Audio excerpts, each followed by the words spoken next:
Après un épisode 2 excellentissime, oui, messieurs, il était excellent, je le répète encore une fois, de Secret Invasion. Ce troisième épisode était quand même assez attendu, puisqu'il fait tout simplement rentrer la série dans sa deuxième partie, avec espoir qu'on continue dans la même lancée en termes de ton, de rythme, d'ambiance, de narration par rapport à ce qui est montré et la manière dont tout cela est raconté. Eh bien, mettons les pieds dans le plat d'entrée de jeu. Bonjour à vous d'ailleurs, sans dit en passant, mais qu'est-ce que j'ai aimé cet épisode 3 également, encore une fois. Alors attention, pas au niveau du deuxième la semaine dernière, non, mais un bon épisode encore qui permet à la série de rester dans sa promesse de ton, d'ambiance, d'écriture, d'ampleur, de tout ce que cela dégage, même si on peut ressentir dans cet épisode un léger côté un petit peu filler, on va dire, il se passe quand même des choses importantes qui ont un impact et qui sont réellement intéressantes à raconter pour la suite de la série. Déjà, on a commencé avec une nouvelle scène flashback, c'était aussi le cas dans le deuxième épisode, mais cette fois-ci qui se passait en 97, là on a pris plus un an, puisque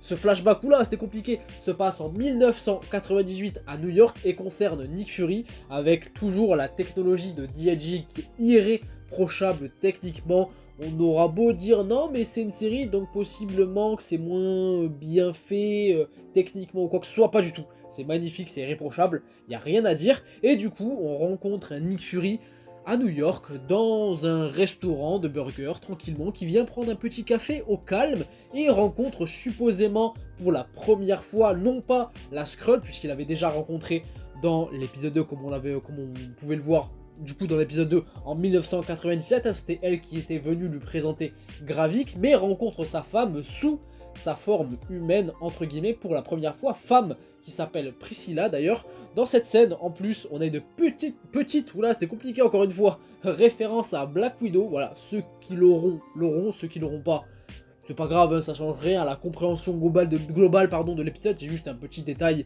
qui est mentionné comme ça. Et ensuite, on a basculé sur une même scène aux côtés de Nick Fury et sa femme, mais cette fois-ci dans le présent évidemment, et qui faisait suite à l'épisode 2, sur l'aspect où on a du coup Nick Fury qui est rentré chez lui, même si je pense qu'il n'est pas forcément rentré pour passer du bon temps avec sa femme et se reposer. J'ai quand même l'impression à travers cette scène, du coup, ce qu'il dégage, les questions qu'il lui pose, qu'il a peut-être des soupçons quant à son implication ou pas du côté des Skrulls rebelles menés par Gravik, hein, puisqu'elle connaît Gravik, elle a un lien potentiellement fort avec lui. Donc il se met un petit peu à douter, le Nick Fury évidemment, c'est dans sa nature, c'est dans son ADN j'ai envie de dire. Et ce qui est assez intéressant d'ailleurs, c'est que finalement, sa femme, Priscilla, ne se démonte pas finalement, puisqu'elle est là, elle a attendu pendant toutes ces années. Alors en quelque sorte, c'est quelque chose qu'elle a accepté, hein, que le fait que Nick Fury mène cette vie et soit parfois absent. Il a dans un premier temps disparu à cause des événements d'Avengers Infinity War, et ça d'ailleurs j'ai beaucoup aimé également, sur le fait qu'on revienne sur les événements d'Infinity War et Endgame et l'impact que cela a eu d'un point de vue sociétal et émotionnel par rapport à certains personnages. C'était un petit peu fait le cas, où là c'est plus français, dans certains programmes de la phase 4, mais ça s'est un petit peu perdu, notamment WandaVision, quelque peu par rapport à Wanda, mais c'était très personnel, mais surtout dans la série Falcon and the Winter Soldier, qui avait une ampleur assez, on va dire, sociétale, géographique et politique. C'était assez intéressant cet aspect-là. Et pour le coup, par rapport à Priscilla et la femme de Nick Fury, on comprend que elle a été énormément impactée par la disparition du claquement de doigts de Thanos dans Infinity War, hein, voilà, Nick Fury a disparu, et il a été réduit en poussière, pas elle, ça c'était important à noter, et du coup ça l'a énormément impacté pendant 5 ans. Ensuite il est revenu, Nick Fury, dans Endgame, après le claquement de doigts de Hulk, mais a une nouvelle fois disparu, mais cette fois-ci de son plein gré, en partant dans l'espace sur Cyber. Donc elle s'est sentie assez isolée et un petit peu perdue, en quelque sorte, d'un point de vue humain au fond d'elle. C'est un sentiment qui peut tout à fait être légitime, hein, quelque part.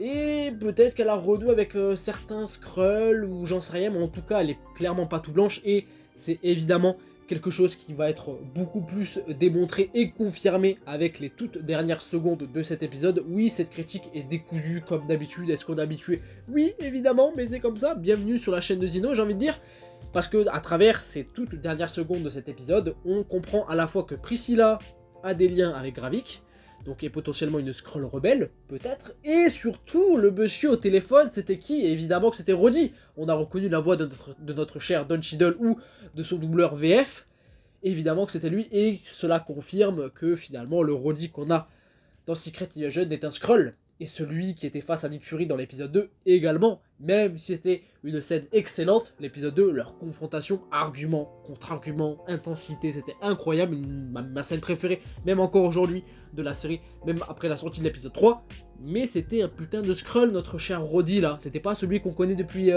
des années dans le MCU, alors depuis quand est-il un Skrull? Ça, c'est une autre question qui peut être assez intéressante et qui pourra possiblement trouver une réponse plus tard dans les épisodes, mais en tout cas, Roddy est un Skrull, et attention, ça me paraît compliqué. D'ailleurs, supposément que Nick Fury l'a sans doute deviné, évidemment dans sa confrontation face à Roddy, puisque à un moment donné dans cet épisode également, lorsque lui et Talos se sont introduits chez l'agent infiltré Skrull, à un moment donné, Nick Fury dit que personne ne l'appelle Nick, même pas sa mère.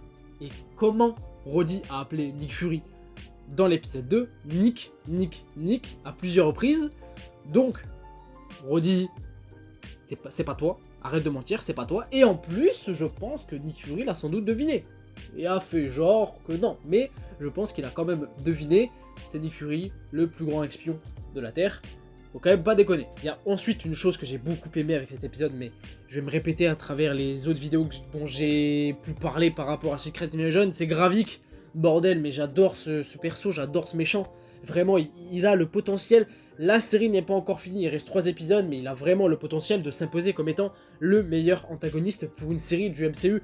La concurrence est pas folle, c'est pas très compliqué quand même, mais franchement, il est pertinent et incroyable, et même dans l'interprétation, je trouve que l'acteur, Kingsley Ben-Adir, dégage un réel truc. J'ai adoré sa confrontation face à Talos dans l'épisode au musée dans un premier temps, enfin je crois que c'est un musée, un truc comme ça, et à un moment donné il lui dit tu voulais me parler? Bah viens on va parler, en mode tête à tête, one gare du Nord à 17h, on va se régler mon pote. C'était vraiment cool et drôle à la fois, mais voilà quoi, c'est le personnage qui est comme ça et je le trouve vraiment cool. Et d'ailleurs cette scène de confrontation entre Talos et Gravik, qu'est-ce qu'elle est cool, au moment où Talos veut s'en prendre à Gravik mais il se rend compte que bah non frérot, je suis pas le seul Skrull et supposément Super Skrull, puisque dans cette scène on se rend compte que Gravik est un Super Skrull, et d'ailleurs les Super Skrulls ont été véritablement mentionnés dans cet épisode par Gravik lui-même également, où il a dit que c'est possiblement son arme ultime par rapport à l'invasion des Skrulls sur la Terre, et sur le fait qu'ils peuvent véritablement faire du mal, même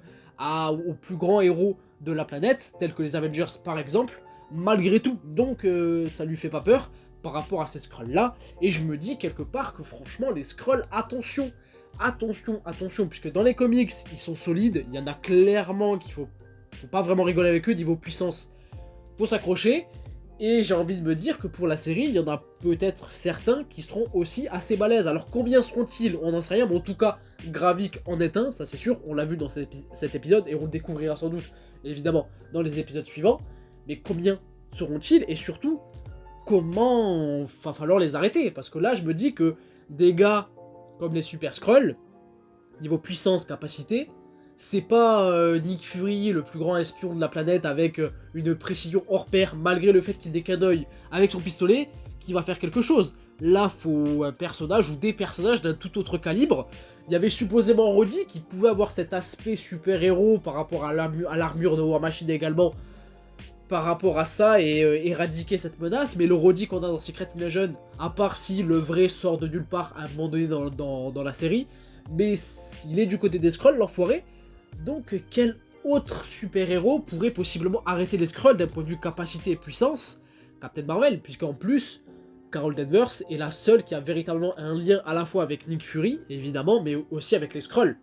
Donc je me dis qu'en vrai, voir notre cher Captain Marvel une nouvelle fois dans une série, mais cette fois-ci dans une implication un petit peu plus concrète et profonde que simplement son apparition dans la scène post-crédit du dernier épisode de Miss Marvel, pour teaser évidemment The Marvels qui arrive au mois de novembre, je me dis qu'en vrai, une apparition de Carol Danvers, alors est-ce que Marvel Studios auront véritablement tenté la chose et fait le truc? Je me dis que tout peut arriver quelque part, mais en vrai, je trouverais ça totalement logique, surprenant dans le bon sens du terme, et c'est ce que je veux avec cette série, hein, le fait qu'on soit surpris par ce qui se passe, par ce qui est raconté, et la manière dont les choses seront transcrites, et dans cet épisode, je trouve qu'on en a un petit peu, mais Captain Marvel serait selon moi, je suis pas le seul à le penser, évidemment, attention, je suis pas parole d'évangile, Mais en vrai, ce serait assez pertinent. Après, est-ce qu'ils auront véritablement tenté le truc et fait réellement l'initiative?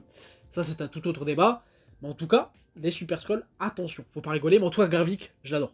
Je l'adore de ouf. Je trouve que il parle, quand il parle, l'acteur dégage d'énergie qui donne de l'épaisseur à ce personnage, qu'il impose en tant que véritable menace, mais surtout, il fait des trucs, quoi. Il fait des trucs dans cet épisode. Il tue Gaïa, le personnage incarné par Emilia Clarke, même si pour moi, ce n'était pas elle. Ce n'était clairement pas elle. Pour moi, il n'a pas tué la véritable Gaïa, fille de Talos. C'était une Skrull qui s'était fait passer pour, on va dire, elle. Même, voilà, Skrull qui se fait doubler, du moins qui se fait passer pour un Skrull, t'as compris? Pour moi, c'était pas elle, puisque c'est Emilia Clarke qui vont pas tuer le personnage d'entrée de jeu comme ça au bout de la moitié de la série, quand même, ou alors ce serait très surprenant de leur part, et surtout, dans les trailers, il y a des images de Gaïa qu'on n'a pas encore vues dans la série. Pour moi, c'est pas elle, mais on va dire sur les 2-3 dernières minutes, cet épisode, il regroupe vraiment ce que j'aime avec la série, du moins ce que j'ai envie d'avoir, et ce que j'ai un petit peu pour l'instant sur cette première partie, des choses inattendues, des choses surprenantes, parce qu'il y en a clairement les moyens, avec les Skrulls, l'aspect où ils peuvent prendre l'apparence de n'importe qui, donc tu sais pas réellement qui est qui, t'as ce petit doute et cette petite paranoïa qui peut prendre pas mal d'importance, et sur l'aspect où, ben, parfois, voilà, il y a des trucs, tu t'y attends pas, quoi, le délire où tu vois de manière froide et chaude, enfin pour le coup, Gaïa se faire tuer par Gravik, tu te dis, ah ouais, ok, même si tu te doutes, en tout cas moi je me doute que c'est pas véritablement elle, mais d'un point de vue de l'instant, tu peux te dire, ok, surprenant, et sur l'aspect des toutes dernières secondes, où tu comprends finalement que Priscilla, la femme de Nick Fury, n'est pas forcément toute blanche dans l'histoire, et que Nick peut véritablement avoir des soupçons tout à fait légitimes, et en vrai, il a raison par rapport à sa femme, du côté des Skrulls rebelles menés par Gravik, évidemment, elle a une importance par rapport à ça, et surtout par rapport à Rhodey qui est finalement un Skrull, du moins supposément un Skrull, c'est même sûr, mais bref, vous avez compris. Et du coup, c'est quelque chose que j'ai vraiment beaucoup aimé, quoi. Et le dernier aspect où je terminerai cette vidéo, qui est déjà trop long, je pense, je sais pas combien de temps elle dure, enfin bref, c'est que, putain, l'alchimie et l'énergie qui est dégagée à travers le duo Nick Fury et Talos, mais qu'est-ce qui fonctionne, mais qu'est-ce qu'il est efficace. Franchement, les deux acteurs sont très très fort. On dirait un vieux couple en fait. Un vieux couple qui se connaît depuis des années, ce qui est le cas par rapport au personnage, et qui se chamaille, qui se tire dans les pattes, qui s'envoient des petits pics entre eux, des petites blagues et tout. Mais je trouve que c'est tellement soigné, fait avec détail, précision, qui apporte vraiment un truc. Et j'adore. J'adore tout simplement ce qui est fait. Et en plus, à travers cet épisode, on comprend finalement sur l'aspect de la réputation de Nick Fury, sur le Shield, etc., que oui, il a du talent, oui, il est incroyable et c'est le meilleur dans son domaine, ça c'est clair et net, mais qu'il n'est pas forcément arrivé là où il est arrivé pendant tant d'années, tout seul, et qu'évidemment, les Skrulls l'ont aidé dans sa mission, dans ses manœuvres, et c'est cool, quoi. Je trouve que c'est cool, ça apporte un certain lore et une consistance qui est cool à apprendre en fait, tout simplement. Voilà, je pense que je m'arrêterai là dans cette vidéo qui est déjà trop longue supposément, en tout cas pour moi, peut-être pour vous, j'en sais rien, on verra. Mais en tout cas, j'ai dit tout ce que j'avais à dire, du moins le gros du morceau de cet épisode, qui est moins long que les deux précédents, mais pas moins intéressant, même si j'ai quand même préféré le deuxième qui était vraiment excellentissime pour moi à tous les niveaux. Mais ce troisième épisode est dans la continuité de l'ambiance, de l'ampleur, des ambitions, de la forme, tout ce que vous voulez. Franchement, j'adore cette série. Oui, c'est lent, oui, ça parle beaucoup. Mais moi, ça me voit, moi, ça me parle et je trouve que c'est fait avec pertinence. Et j'adore et j'ai hâte d'être à la semaine prochaine et aux semaines suivantes pour voir un petit peu la gueule et la construction globale de cette série. Mais en tout cas, ça a le potentiel de s'imposer comme être quelque chose de vraiment, vraiment solide. Je le répète encore une fois. Merci à vous d'avoir été là. N'hésitez pas à me dire en commentaire ce que vous pensez de tout ça. Pas d'accord, d'accord, vos théories, vos arguments, contre-arguments. Partagez-moi tout ça, ça peut être très intéressant. N'hésitez pas également à mettre un petit pouce bleu si la vidéo vous a plu, à vous abonner si c'est pas déjà fait, mais évidemment, vous n'êtes pas obligé, vous faites ce que vous voulez. En tout cas, moi je vous fais plein de bisous. Je vous dis à la prochaine, prenez soin de vous et de vos proches. Ciao, ciao.